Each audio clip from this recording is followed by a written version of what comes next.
Hello. I just wanted to hop on and give you some strategies to help your struggling reader at home. So go ahead and give these strategies a try. These are things that we do in our classroom on a daily basis. So the first strategy that's always great to try, especially with younger students, look at the pictures for clues. I know sometimes we think that looking at the pictures is cheating or that that's not actually reading, but pictures help us. They help build vocabulary, they help build our schema.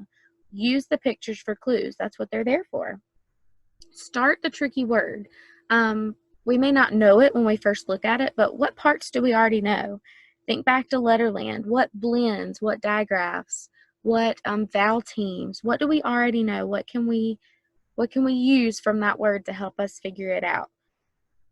Think about what would make sense. If I am reading a book about baking and I'm talking about cupcakes and my tricky word starts with an I can think, what would make sense if I'm thinking about baking and cupcakes? Oh, maybe that word might be icing. Now, I know that that word's not going to be igloo because igloo and cupcakes don't really go together. So that word would make sense. So let me look at all the letters and see if they work together to create that word. Sometimes we don't know the word. Sometimes we just need to skip it and we need to read ahead a little bit. And sometimes reading ahead will give us a clue to go back and think, oh, yep, I know that word for sure. Sometimes we just need to switch the vowel sound. I may look at that word and say, issing, the issing on the cake.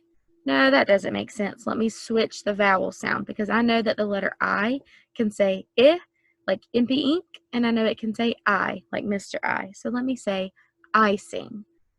And there I have figured out my tricky word and I can keep going.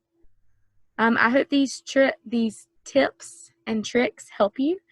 And I hope that this can help make reading a little bit easier at home. Thanks for listening. Bye, guys.